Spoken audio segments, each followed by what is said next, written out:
The Radio Memories Network is brought to you in part by Liberated Syndication, podcast publishing made easy, libsyn.com. That's libsyn.com. Worrying about those bills piling up? Want to get away from it all? We offer you Escape.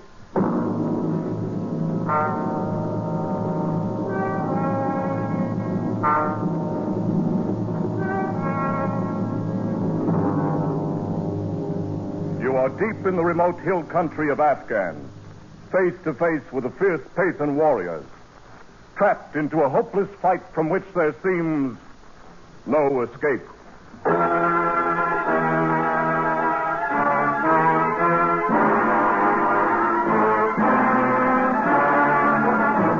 Escape, designed to free you from the four walls of today for a half hour of high adventure.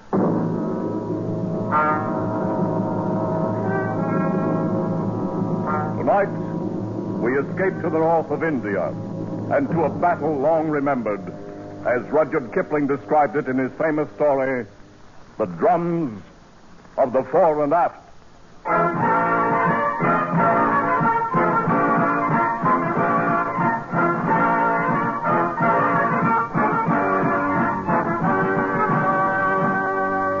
When I came out from England to serve as a news correspondent with the British troops on the North Indian border, Regiment Number 329A was called the Fore and Fit, Princess Hohenzollern's Own Royal Light Infantry.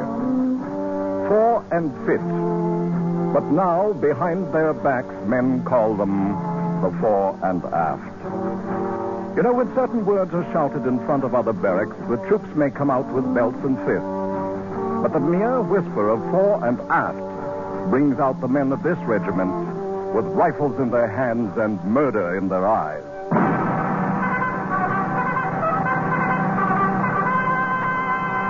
I think perhaps the story of how the Fore and Aft got its name may be really more the story of Jakin and Peggy Liu, two of the toughest and most lovable little monsters who ever banged a drum or tooted a fife in a military band. They were both about the same age, with curly hair and the faces of cherubs. And inside were two souls that should have belonged to a pair of devils. Oh, I must have seen them before, of course. But the first occasion I can recall was an informal regimental court the colonel was holding in the orderly room one morning. Piggy and Jakin were there, and they were in trouble, as usual. All right, Sergeant. Read the charges. Yes, sir. The charge is made by one Smithers, a civilian, that while walking back of the bazaar at 6 p.m. last evening, he was set upon without provocation by two drummers from the corps band, known as Jakin and Piggy Lou, and by them was beaten into near insensibility. Fighting again. Go on, Sergeant. Mr. Smithers states further that he was struck down by the two defendants, and while lying on the ground was kicked repeatedly in the face and ribs, escaping with his life only through the timely arrival of a detachment of the guard. That's all, sir. Well, what about it, Jakin? Piggy, is this the truth? Oh, yes, sir. We gave him what for, all right. Confound it, you two little heathens are more trouble than all the rest of the regiment put together. You're hailed in here on charges every time you turn around. I can't very well put you in cells or hang you. Oh, no, sir. We shouldn't want that at all. That will do, Jakin. Yes, sir. All right, Sergeant, turn them over to the bandmaster and have him pan their hides. Tell them to make it one they'll remember this time. Yes, sir. Begging your pardon, sir, but can't we say nothing in our own defense? That's right, sir. What if a bloomin' civilian city reports you for having a bit of a turn-up with a friend? Suppose he tried to get money out of you, sir, and then... That will do, Piggy. Then you were fighting. Well, only between ourselves, sir, and that don't count. If you'll pardon me, Colonel, this man Smithers does have a reputation for that sort of thing, blackmail, you know. And one thing the boys don't do is lie. It's not that we'd mind it, sir, to be called up by even a corporal. But we can't have no blinking civilians interfering with the business of Her Majesty's regiment. All right. We'll forget the birching. You're both confined to quarters for 3 days. But, sir... And throw away that pipe when you get outside, Piggy. You're too young to be smoking. Yes, sir. All right, dismissed. Confounded Kipling, I don't know what to do with the lads. They're not really bad at heart. And they've never known any home but the army. Where did they come from, by the way? Oh, Jakin is from some back street in London, and Piggy Lou is straight off the Calcutta docks. In both cases, ancestry unknown. Well, they seem loyal enough to the regiment at any rate. They are, and loyal to each other in their own way. I'm inclined to think sometimes they've got more real spirit than all of those new regulars put together. Yes, I'd say you're overloaded with green troops, Colonel. Overloaded? 90% of the regiment were in Manchester factories and Lancashire farm 6 months ago. Can't make a soldier in that late a time. Any chance of action fairly soon? Off the record, we'll probably move north in about 10 days. Not to the front, of course. We'll give them a few months of guarding communication lines. Let them shake down a bit before they see any real action. Yes, good idea. That's the only thing to do. There's only one thing certain. This regiment is not ready for action yet. Only don't write that back to your paper. But the gods who govern armies seldom choose the wisest plan. On the Afghan border, a large force of Pathan guerrillas began massing near the Khyber Valley, being held in check temporarily by a regiment of Highlanders and a regiment of native Gurkhas. A week later, the Fore and Aft was ordered to march north, contact the other two regiments, and carry out joint action to disperse the enemy.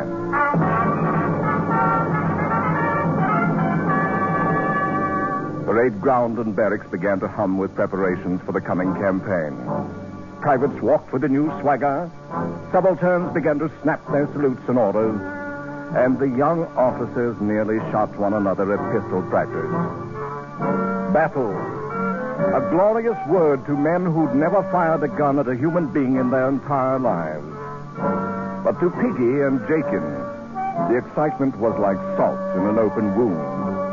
For the band was reduced to 20 men, and the drummer boys were being left behind. Blimey if I'm going to let him do it to me, Jakin. Me, what's going to have a career in the army, being left behind like an old boot. And why should you worry? Now you can stay here with that bloomin' girl of yours. Oh, what's a girl when the regiment's going up to the front? And that's another thing, too. How am I going to explain to her about being left behind with the women? What do you have to explain anything to her for? She's only 13. Oh, I've been telling her I'd get myself a medal when the first campaign come along. Now am I going to do it now, I ask you? Perhaps the drum major will give you a bloomin' medal for tooting on a fife. I heard him talking to you yesterday. And how was I to stop him? Piggy, he says, why don't you consider making music your career? Piggy Lou, the musician. A bloomin' non-combatant. I won't do it. He can try, but he can't make me. Aha! And when I'm an officer, perhaps I'll invite you in to have a glass of sherry wine on mess nights. Mr. Lou. I'll be a blinking officer before you are. I'm going to join up with the regulars just as soon as I'm old enough. Piggy the musician. Oh, stow it. Right at the moment, I don't feel like fighting even you. I heard in the barracks they're going to take Tom Kidd along. They used to be the bugler. Of course, he's 18, though. That he is. But I can plaster the wall with him any day. And with one hand behind me back. Perhaps we can hit him around a bit. Just enough so he can't bugle no more. You get hold of his hands, Piggy, and then I'll kick him in. No. They still wouldn't take us. Our reputations aren't what they might be, you know. Oh, well. I'll just stay here and do a bit of loafing myself. With our own regiment going into action? Why, I'd as leave have my... Hey, look who's coming. It's the bloomin' colonel herself. So it's his all alone. You know, Jakin, me lad, I think I'll have a little talk with this colonelship. Have you gone daft with a eat? Oh, the colonel's a good old beggar. Here, hold me pipe. Blimey, now we're in for it again. I beg your pardon, sir. Well, Piggy, are the drums in revolt? Am I to be pulled down right here in the open? No, sir. I'd like the pleasure of a word with you, sir. All right, go ahead and have it. I'm asking you, sir. If you thought the world and all of your regiment and it was going off to active duty without you, sir, then how'd you feel? I'm afraid I should feel a bit left out of things. And worse. It's as bad as being a blinking civilian, if you'll pardon me, sir. But that's how Jakin and me feels about it. You've no idea what a campaign can be like. Why, you'd flop on your face in the first 20 miles. No, we wouldn't, sir. We're good at marching. I've told my girl I'd bring her back a medal. I've just got to go. And anyhow, if I stay here, the bandmaster will make a blessed musician out of me, sir. I see. I think you could pass a physical... Oh, not the slightest doubt of it, sir. We're both of us very healthy for our age. Please, sir. All right. I suppose it's unheard of for a border regiment to take drummers along an active campaign. But if you get past the medical officer, you can both go along. Blimey! Jakin, did you hear that? We're going up to the front. Thank you, sir. Carry on.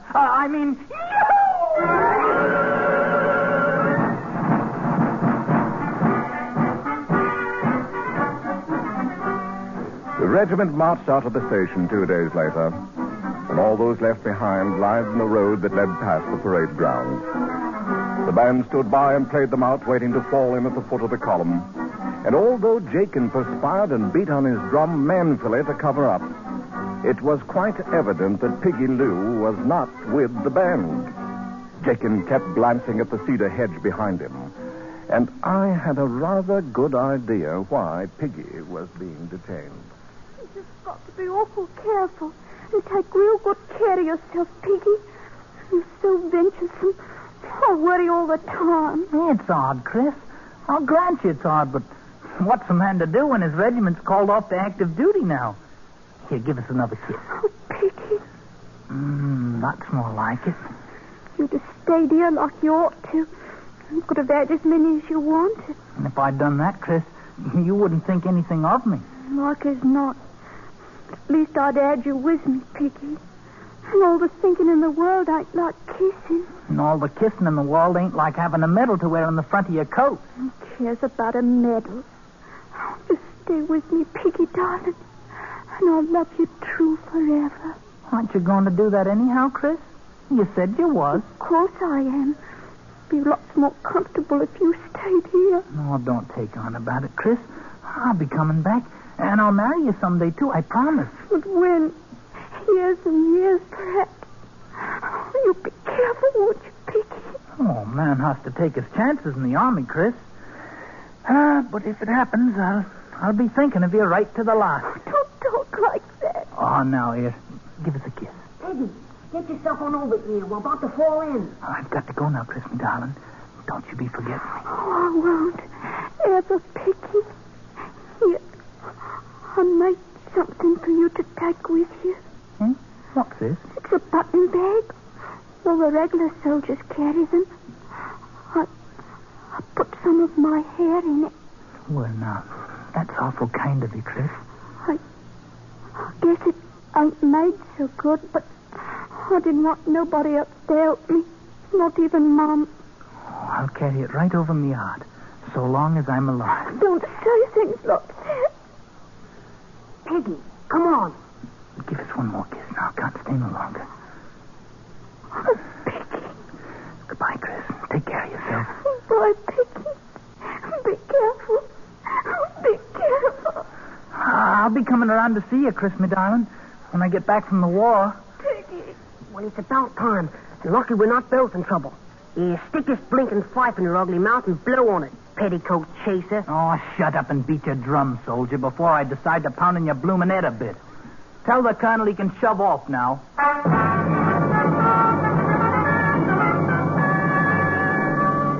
And so the Fore and Fit went north to the wars, first by troop train, and then on foot when the last railhead left them with a 7-day route march before they'd reach the front up ahead. And during those 7 weary days, the regiment began to crack. Men weren't hardened to the long miles of marching, and they found themselves dead tired before the noon of each day. The food was bad, and the water was worse. And on the second day, the snipers started in. They would hide in the tumbled rocks of the low brown hills beside the road and wait for the column to pass. And the first sign of one would be a flash and a puff of smoke, and some man on the long line of march would die without ever seeing the enemy who killed him. And even at night, the tired and nerve-shattered men could find no rest. If anything, the night hours and the dark tents were a good deal worse than the daylight hours on the dusty road. Oh, still you bloomin' gabbing till the morning, Piggy. Oh, I gotta get myself some sleep. As if I ain't marched just as far as you have. Oh, me bloomin' feet's killing me. Serves you bloody well right for getting us into this. We could have been back at the station living on the fat of the land. And halfway to becoming musicians, like as not. In which case, I'd be sleeping in a regular bed, having decent chow to eat for once. I'm afraid you're not the army type, Jakin. Perhaps I shouldn't have talked my friend the colonel into letting you come. Before I come in and tie a belt to you. Yes, sir. You don't have to call a blinking sergeant, sir. There ain't no harm in it. That's the left wing. Piggy, that's another one of our sentries got himself killed out there. These beggars can sneak up in the dark without making a sound. And they take their bloody long knives and slice a man open as neat as you please. All right, hold your fire and see what you're shooting at. I wonder what they look like, Piggy. These here Pathans? Oh, what's it matter when we can't even carry rifles? I ask you now, Jakin. Look at that. How's a man to get himself a medal when all he's got for a weapon is a bloomin' fife?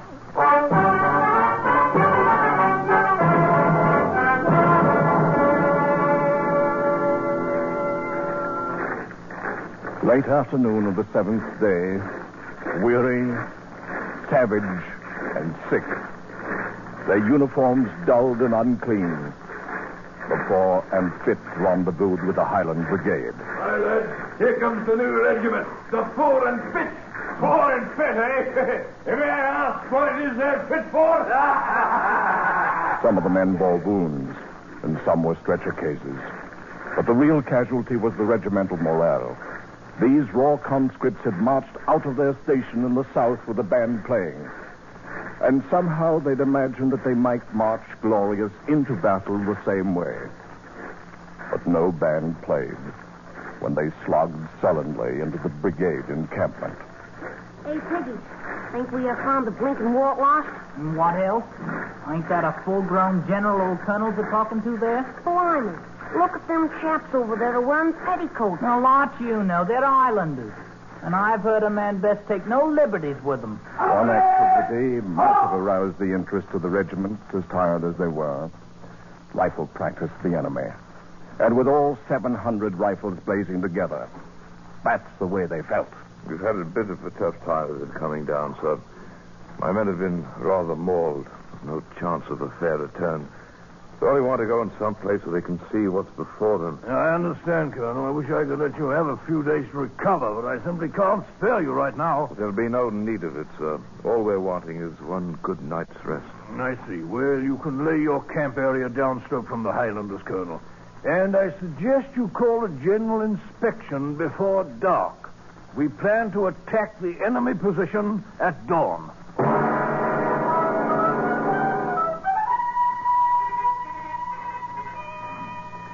So it's active duty you wanted, Piggy. And how much longer do you think they're going to keep us standing here with the bloody daylight barely coming over the hills? Oh, knows. We can't have no battle till the bloomin' general has his morning tea now, can we? Just take a look at all them Pathans out there on the plains. Must be 8 of them to 1 of us. Right down the line. Then it makes it that much easier to get a medal. And how do you hope to get a medal? Maybe you're going to blow their bloody eardrums out with your little fife. More like it will not even have the chance to see how the beggars look. The band, as you might have heard, is going to wheel and retire when we reach them rocks, while the regular soldiers go on and attack the enemy. Which, I might say, is exactly the way I'd plan it myself. I got no fondness for being sliced up like a bloomin' leg of lamb. Oh, you got no spirit, you bloody little beggar. Beggar yourself and a bigger one. Them as want spirit can have it. Like as not, I'll have to pound your head a bit before you can... Here we go, Piggy. Right, Sergeant. Ready now. I government court and the quick march. Forward!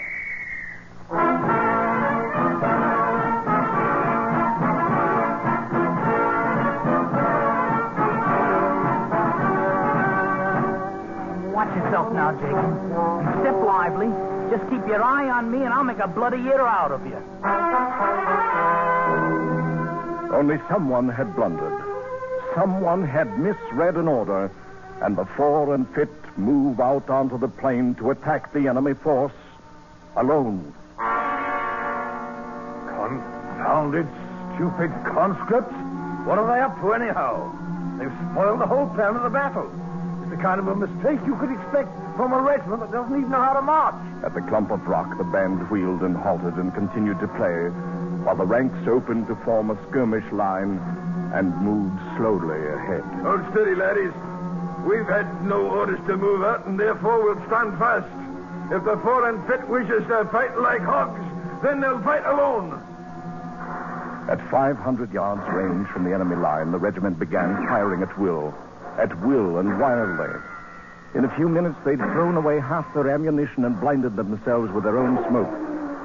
And farther out on the plain, the Afghan army stood quietly, throwing occasional well-aimed bullets into the milling herd of green troops. The blooming fools!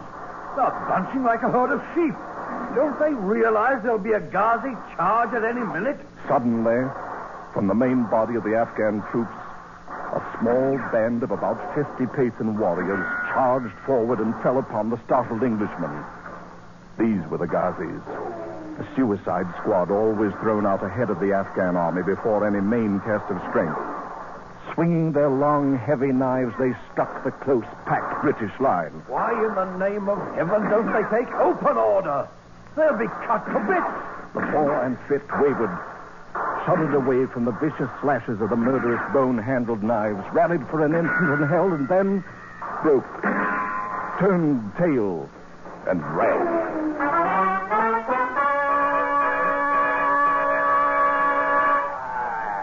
So will you look at them, laddies?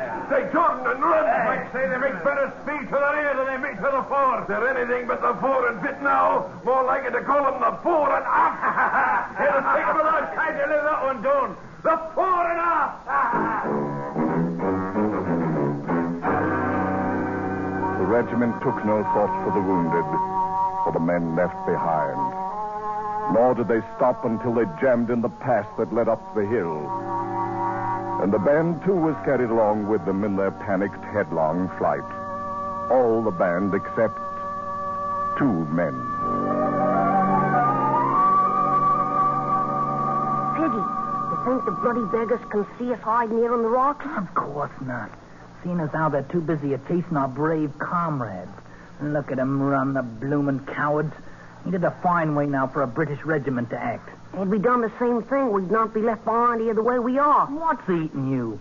You're comfortable, aren't you? Maybe comfortable, but I ain't easy in my mind. Oh, stow it. Hey, somebody's dropped the canteen here. You just got rum in it. And how can you hope to tell by shaking it? And now keep your dirty hands off it. I'll do the trying it out. Well, is it, Piggy? Is it? No, it's water. Here, have yourself a free drink on Her Majesty, drummer boy. Look, them Pathan beggars are starting back to their own lines. And keep your head down. Well, now, with the bloomin' enemy return, perhaps they'll come out and rescue us. Not them, the bloody cowards. Look at them, Jake.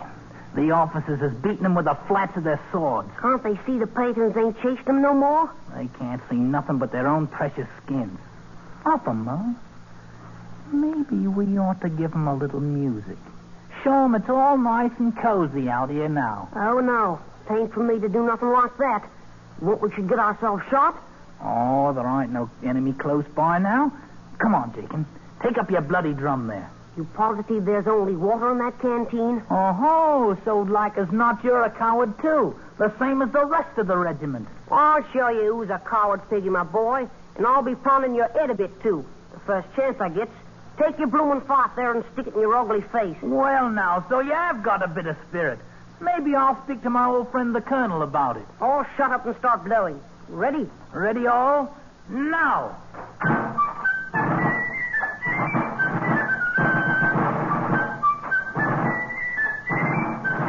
Where is it we're going to march to, Piggy? Back and forth a time or two in full sight. Then we'll wait in the rocks till the battle starts. They watching us? To be sure they're watching us. Ah, yes. They're watching us, all right.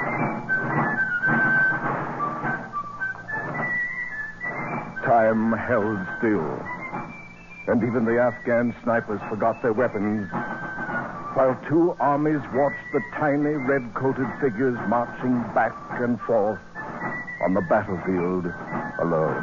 Aye, and I tell you certain there's a pair of brave laddies down there. All right, the blinking cowards! Look at them out there! Are them two children the only brave men in the regiment? The men of the fore and aft lifted their heads, fingered their rifles, and stared without moving. And out there on the silent plain, back and forth, marched Jakin and Piggy.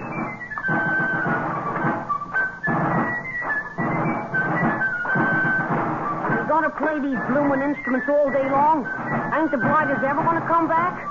Shut up, Jake, and keep flying. Well, all I might say is I shouldn't ever let you talk me into this. I ain't cut out for active duty anyhow. Well, I should have bloody well feel more comfortable if I was back. If I was back. Jakin. Oh, you blinking heathen blighters, you've killed Jakin. All right, I'll show you who's afraid of you.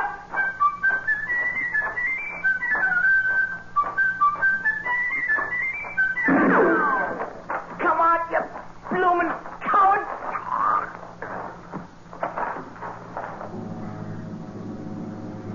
Two armies saw them die from the sniper's bullets. Two armies and the men of the fore and aft. All right, men of the regiment. What now? Those two at least were brave enough to know how to die. Fix bayonets, ready about, and form skirmish lines. This time we attack, and there'll be no turning back. Look at them ladies, the fore and aft. They're going back to fight. Aye, look at them run. Here's how it should have been done in the first place. They'll not turn the backs again. Aye, ladies. And now's the time for us. Orders are no. Here's where we join the fight. Ready. Strike up the fight. By the door. Forward. Charge.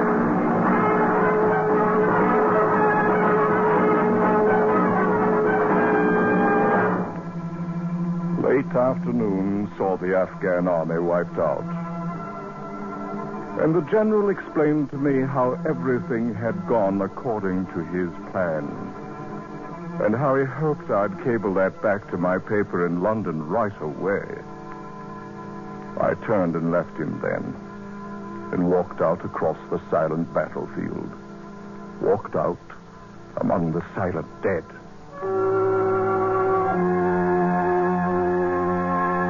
The two tiny figures lay quite close together.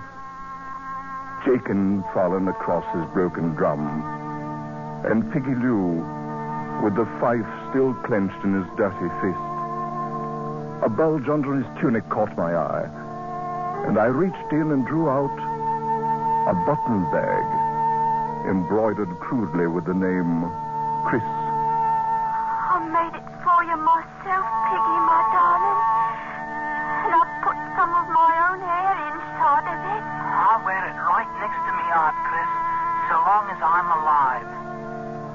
I thought how Chris would soon forget, and how the world's memory is no longer than hers. The sun was sinking away in the west. The button bag in my hand was soaked and damp.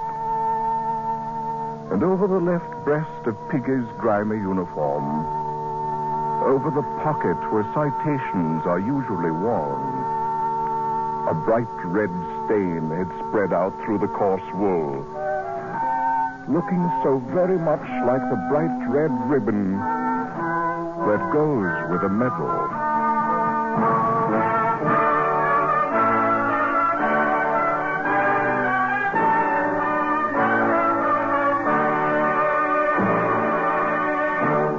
Escape is produced and directed by Norman McDonald, and tonight brought to you The Drums of the Fore and Aft by Rudyard Kipling. Adapted for radio by Les Crutchfield, featuring Gil Stratton Jr. as Piggy Lou, Jimmy Ogg as Jakin, and Eric Rolfe as Rudyard Kipling. Good night, then, until this same time next week, when once again we offer you Escape. This is the United States Armed Forces Radio and Television Service.